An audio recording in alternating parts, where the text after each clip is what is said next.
احمدک اللہم یا مجیب کل سائل والصلاة والسلام علی من هو افضل الوسائل وعلى آلہ واصحابہ ذو الفضائل اما بعد فاعوذ باللہ من الشیطان الرجیم بسم اللہ الرحمن الرحیم یرید اللہ بکم اليسر ولا یرید بکم العسر صدق اللہ مولانا العظیم وبلغنا رسولہ النبی الکریم الامین رب اشرح لی صدری ویسر لی امری واحلل عقدۃ من لسانی یفقہوا قولی سبحانک لا علم لنا الا ما علمتنا انک انت العلیم الحکیم ان اللہ وملائکتہ یصلون علی النبی یا ایہا الذین آمنوا صلوا علیہ وسلموا تسلیما۔ درود پاک بارگاہ رسالت مآب میں ان عقیدت و محبتوں کے ساتھ جو اتنے دنوں میں آپ نے سیکھ لی ہیں۔ اللہ پاک کی بے پناہ عنایتوں، رحمتوں، نوازشوں کے صدقے سے 7 دن کا جو سفر ہم نے شروع کیا تھا آج اس کے آخری اسٹیشن پر پہنچ گئے ہیں۔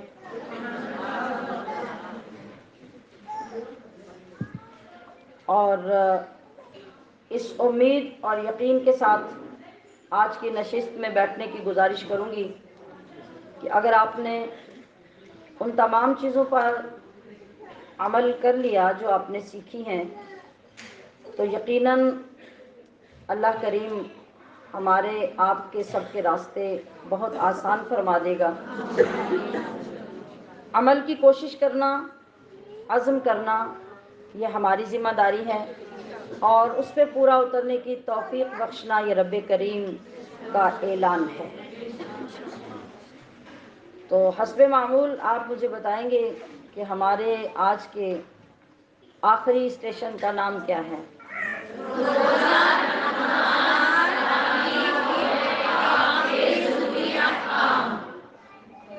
روزہ روزہ رمضان، روزہ روزہ رمضان، تراویح اور اعتکاف کے مسائل یا احکام، یعنی یہ تمام چیزیں جو رمضان المبارک میں ہمیں درپیش ہوں گی اور ہم نے ان کو بجا لانا ہوگا، بشمول نماز تسبیح کے بھی۔ تو ان کے ضروری مسائل میں آپ کی خدمت میں عرض کروں گی۔ اس سے پہلے میں ایک بار پھر جو آج کے موسم کی خرابی کے باوجود اور اپنی عزیزہ بیٹی کی تقریب کی خوشی میں جو مہمان ہمارے پاس تشریف لائے ہیں ان سب کو میں خوش آمدید کہتی ہوں۔ اللہ پاک ان کا آنا مبارک فرمائے اور ہماری جس عزیزہ لائبہ حمید کی اگلی زندگی کا جو آغاز آج کی مقدس اور بابرکت محفل سے ہونے جا رہا ہے، اللہ پاک یہ ساری رحمتیں اور ساری سعادتیں ہمیشہ زندگی بھر اس کے ساتھ رکھے، اس کے والدین کو بھی اجر عظیم عطا فرمائے اور جو اتنے سالوں میں انہوں نے اپنی عزیزہ کو سکھانے میں محنت کی اور جو عزیزہ نے سیکھا اس سب پہ عمل کی توفیق عطا کرے اور دونوں جہانوں میں اللہ پاک اس کا صلہ عظیم عطا فرمائے۔ تو روزہ رمضان، تراویح، اعتکاف، نماز تسبیح کے مسائل کو ہم نے اس روشنی میں سیکھنا ہے جو پچھلے 6 دنوں سے ہم نے جمع کیے۔ آپ کے سامنے قرآن عظیم میں سے جو الفاظ میں نے پیش کیے تو دوبارہ سماعت فرمائیے۔ اللہ پاک نے ارشاد فرمائی یرید اللہ بکم اليسر ولا یرید بکم العسر۔ اللہ رب العزت تمہارے لیے ہمیشہ آسانی کو پسند کرتا ہے، دشواری کو نہیں۔ پہلے اس چیز کو سمجھ لینا بہت ضروری ہے کہ جو کام، جو حکم اللہ پاک نازل فرماتا ہے اس میں پوری طرح سے ہمارے لیے آسانی ہوتی ہے۔ اور اگر کوئی آسان ترین کام کو بھی اپنی بدنصیبی، سستی اور کاہلی کی وجہ سے سر انجام نہیں دے پاتا یا دینا نہیں چاہتا تو پھر اس کو کوئی حل نہیں ہوتا۔ جس چیز کو اللہ نے آسان فرما دیا یقیناً وہ آسان ہے۔ تو اللہ نے ہمارے لیے کیا پسند کیا؟ آسانیاں۔ الدین یسر، حضور نے خود فرمایا میرا تو سارا دین ہی آسانیوں پہ مشتمل ہے۔ آپ نے پہلے ذہن بنانا ہے، گراؤنڈ کلیئر کیجئے کہ آپ جتنی چیزیں سننے لگے ہیں یہ سب انتہائی آسان ہے۔ آپ کے ذہن پہ، دماغ پہ کسی قسم کا کوئی برڈن نہیں ہونا چاہیے کہ یہ مشکل ہوگا تو ہم کیسے ادا کریں گے۔ پہلے یہ سوچ لیجئے اور اپنے دل دماغ کو سمجھا لیجئے کہ جو چیزیں اللہ پاک نے ہمیں عطا کی اور ہم نے رمضان المبارک میں کرنی ہیں وہ ہمارے لیے بے حد آسان ہیں۔ ایک لمحہ سوچئے، مجھے بتائیے آپ نے آسان تسلیم کر لیا کہ نہیں؟ جو لوگ باہر بیٹھے ہیں انہوں نے اپنے آپ کو الگ نہیں سمجھنا، وہ ہمارے ساتھ ہی بیٹھے ہوئے ہیں۔ اگر دوسرے ممالک میں دور دراز آن لائن لوگ ہمارے ساتھ بیٹھے ہیں تو آپ تو بس تھوڑی سی جگہ کے فاصلے پہ ہیں، وہ بھی ایک وقتی پرابلم کی وجہ سے، لہذا پوری توجہ۔ اور یہ تمام چیزیں جو رب کریم نے وافر مقدار میں ہمیں عطا فرمائی ہیں، کیا ہم اس قابل تھے؟ اپنے آپ کو چیک کریں تو جواب ہاں میں ملتا ہے نہیں۔ پھر اللہ نے ہمیں کس قابل کر دیا؟ اور اس قابل بنانے والی ذات درمیان میں کون سی آئی؟ اور کس نے ہمارا مقام پستیوں سے بلندیوں تک اٹھا دیا؟ اس ذات کی پہچان ہی ہماری معراج ہے، اور اس ذات کی پہچان ہی اس پورے کورس کا سبب تھی، اور اسی کو سیکھنے، سمجھنے، اپنانے کے لیے حضور رمضان کیسے گزاریں کے نام سے، کیسے گزارتے کے نام سے یہ کورس مرتب کیا گیا۔ آپ نے کتنا سیکھا، کیا سیکھا، یہ ہر ایک کا اپنا حصہ ہے۔ سمندر پر کوئی بندہ چلا جائے، چھت سے اوپر اوپر کی جو لہریں ہوتی ہیں وہ ٹھاٹھے مارتی ہوئی آتی ہیں، آپ اس میں سے کیا لیتے ہیں؟ آپ سمندر کے کنارے پہ ہیں اور بلند و بالا بلڈنگ سے اوپر تک کی لہریں آ رہی ہیں، اتنے پانی میں سے آپ کیا لیتے ہیں؟ ہم کسی بھی جگہ پہ ایک چھوٹی سی ٹوٹی کے سامنے چلے جائیں، بڑے نل کے سامنے چلے جائیں، کسی پیٹر کے پائپ کے سامنے چلے جائیں، ندی، نالے، دریا پہ چلے جائیں یا پھر سمندر پہ چلے جائیں، ہمیں حاصل کرنے کے لیے اپنا پیمانہ دیکھنا ہوگا۔ ہمارا پیمانہ کتنا ہے؟ ہمارے پاس اگر ایک چھوٹا سا کپ، ایک چھوٹی سی باٹل ہے، آپ اس پورے سمندر میں سے اس باٹل سے زیادہ نہیں لے سکتے۔ آپ نے اپنے پاس اہتمام ہی اتنا کیا ہے، اور یہی میں آپ کی خدمت میں ابھی بھی گزارش کر رہی ہوں کہ آپ کیا لے کے بیٹھے ہوئے ہیں جمع کرنے کے لیے؟ یہ نورانیتیں، یہ رحمتیں، یہ سعادتیں اور علم کی یہ بلندیاں، سرفرازیاں آپ جو لینے آئے ہیں، آنے سے پہلے ضرورت ہے کہ آپ یہ دیکھ لیں کہ ہمارے پاس برتن کیا ہے، اس کے اندر سمائے گا کتنا، محفوظ کتنا ہوگا۔ تو رب کریم کے ان سمندروں میں جو اس نے اپنے محبوب کو عطا فرمائے ہیں، واللہ یعطی انا قاسم، اللہ کے حبیب نے یہی فرمایا کہ جو جو کچھ رب عطا کرتا ہے وہی کچھ میں تقسیم کرتا ہوں۔ تو پتہ چلا کہ ان تمام خزانوں کا مجاز تو رب کریم نے رسول کریم کو بنا دیا، اور رسول کریم کے خزانوں کے دروازے بھی کھلے ہیں۔ اب ہمارا حصہ کتنا ہے؟ جتنا ہمارے پاس برتن ہے۔ یہ کوشش ہماری تھی، یہ چاہت ہماری تھی اور ہے، اور یہ توجہ ہماری تھی اور ہے کہ ہم نے اس میں سے کتنا لینا ہے اور کتنا محفوظ رکھنا ہے۔ اب ہمارے نصیبوں کا عالم کیا ہے، دینے والے کی عطاؤں کا عالم کیا ہے، تقسیم کرنے والے کی وسعتوں کا عالم کیا ہے، وہ تو ہمیں ڈائریکٹ یہاں زمین سے اٹھا کے عرش کی بلندیوں تک پہنچا رہا ہے. اگر ہم خود ہی پریشان ہو کے کھڑے رہیں کہ ہمیں نہیں جانا اور ہمیں آگے نہیں بڑھنا تو پھر کوئی کیا کر سکتا ہے؟ تو وہ ذات کون ہے؟ وہ شافع محشر، وہ ساقی کوثر، وہ اللہ کے پیغمبر، وہ محبوب داور، وہ مالک خشک و تر، جو ہمیں عطا کرنے کے لیے تشریف فرما ہوئے. تو پھر خود سے نہال ہو کر خوشی سے سوال کیجئے کہ ہم کون تھے، کیا تھے، ہماری کیا اوقات تھی.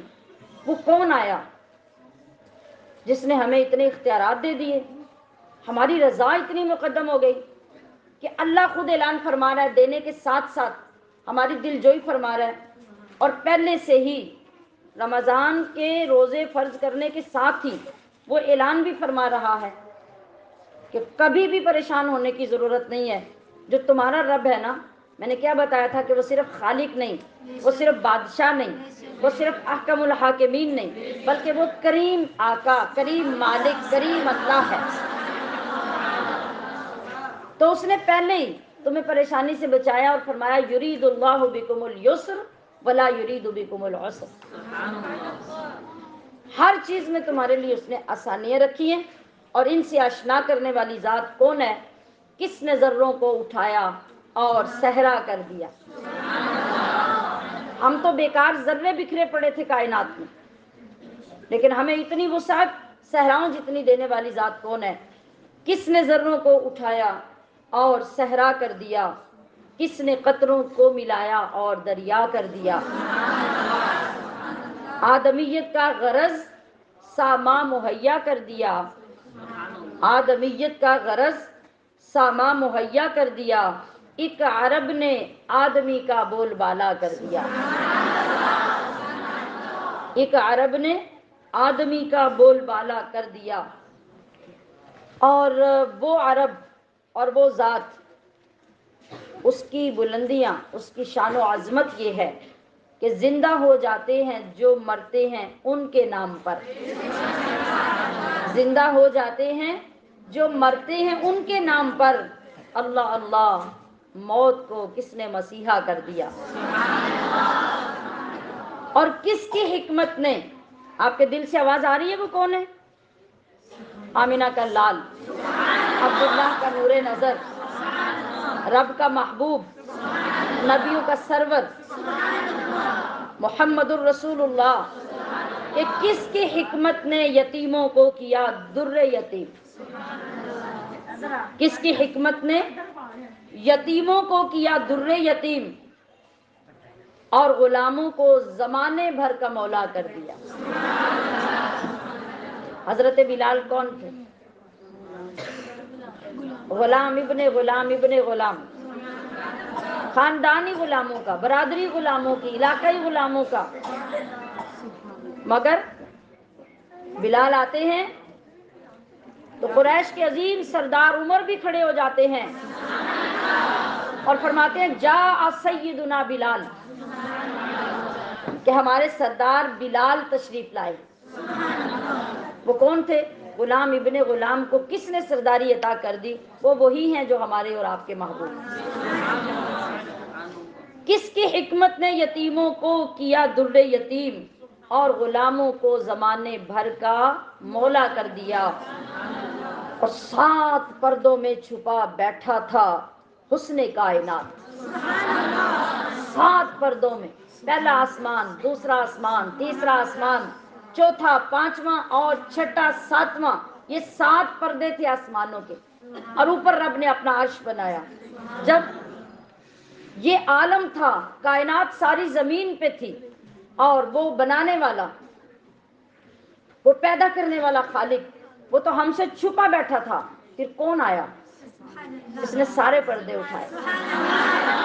وہ کون آیا جس نے کہا کہ بندو تمہیں کوئی پیدا کرنے والا ہے، تمہارا کوئی معبود ہے، اور تمہارے ذریعے اس نے پوری کائنات میں اپنا حسن پھیلایا ہے، تو میں تمہیں اس سے ملانے کے لیے آیا ہوں.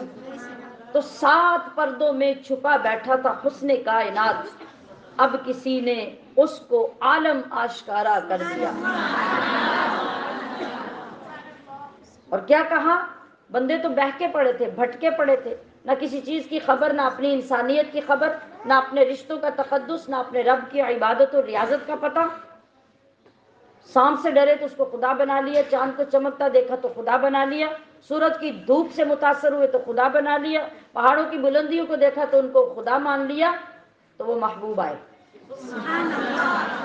جب رب کا پتہ دیا تو لوگ لرز گئے، کانپ گئے، کہا اتنے گناہ، اتنے ظلم، اتنی نافرمانیاں، اگر ہمارا کوئی رب ہے تو وہ ہمیں کیسے قبول کرے گا؟ تو آواز آئی، کہہ دیا لا تقنطوا، آ کر کسی نے کان میں۔ حضور نے فرمایا میں تو رحمت للعالمین آ گیا ہوں، اب تم مایوس کیوں ہوتے ہو؟ لا تقنطوا، مایوس مت ہو۔ کہہ دیا لا تقنطوا، آ کر کسی نے کان میں، اور دل کو سر بسر محو تمنا کر دیا۔ یہ ساری بہاریں، یہ ساری خواہشات، یہ ساری محبتیں، یہ اس وجہ سے ہیں کہ وہ محبوب آئے، ان کی نسبت ہمیں نصیب ہوئی، اور پھر ہمارا یہ مقام ہوا۔ کون سمجھتا تھا عورت کو انسان بھی ہے کہ نہیں؟ کون سمجھتا تھا عورت کو مخلوق بھی ہے کہ نہیں؟ جس کو کوئی تسلیم کرنے کو تیار نہیں تھا۔ آج ذرا سوچئے آپ کہاں کہاں سے سفر کر کے آئے ہیں، عزت سے، آنر سے، کسی کو بھائی حفاظت سے لایا، کسی کو شوہر لایا، کسی کو باپ لایا، کوئی اپنے بیٹے کے ساتھ آئی، کوئی خود اپنے کانفیڈنس کے ساتھ، حفاظت کے سفر کے ساتھ آئی۔ کتنی آزادی ہے، کتنا وقار ہے کہ آپ اپنے محبوب کا دین سیکھنے کے لیے سفر کر رہے ہیں، اور عزت کی جگہ پہ آپ کو بٹھا کر عزتیں بانٹنے والا بنایا جا رہا ہے، اور آپ کی عزت کو معاشرے کی عزت، آپ کی عزت کو خاندان کی عزت، آپ کی عزت کو برادری کی عزت قرار دیا جا رہا ہے۔ یہ سب کس کے صدقے سے ہے؟ کس نے ذروں کو اٹھایا اور صحرا کر دیا؟ کس نے قطروں کو ملایا اور دریا کر دیا؟ اور غلاموں کو زمانے بھر کا آقا کر دیا۔ کہہ دیا لا تقنطوا، آ کر کسی نے کان میں، اور دل کو سر بسر محو تمنا کر دیا۔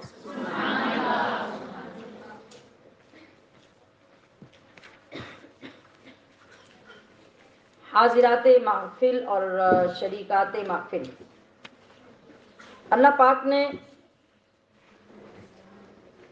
ہمیں جس محبوب کا امتی بنایا، اس پہ ہم کتنا شکر کریں الفاظ نہیں ہیں۔ کیا لہجہ لائیں، لہجہ نہیں ہے، کیا انداز اپنائیں، آپ کی ذات کے لائق کی کوئی انداز ہی نہیں۔ ہماری زبانوں کو گویائی رب نے عطا کی، کتنا فضل کیا۔ اگر گائے بھینس کی طرح ہم بھی باں باں کرنے والے ہوتے تو سوچئے، ایسی زبان، ایسا لہجہ، ایسی گویائی رب نے عطا کی کہ کائنات میں جتنی مخلوقات پیدا کی، ان کو سدھارنے، ان کو مانوس کرنے اور ان کو اپنے تابع کرنے کا فن اللہ نے انسان کو عطا کر دیا۔ ہاتھی جس کو دیکھ کے آپ کی جان نکل جائے، آپ یوں کر کے اس کی نکیل پکڑے، اس کی جرت نہیں ہے۔ تھوڑی سی محنت کی، آپ نے سدھار لیا، وہ آپ کا غلام بن گیا۔ اونٹ سرکشی میں سب سے زیادہ مشہور جانور ہے، آپ اسے سلیقے سے، طریقے سے چلاتے ہیں، وہ آپ کے پیچھے چلتا ہے، حتیٰ کہ سانپ کے سارے زہروں سمیت اسے آپ اپنا تابع کر لیتے ہیں، اسے ہاتھ میں پکڑ لیتے ہیں، اس کے منہ میں انگلی بھی ڈال دیتے ہیں۔ کتنی توقیر اللہ نے انسان کو عطا کی، کتنا مقام عطا کیا۔ تو کبھی سوچا ہم نے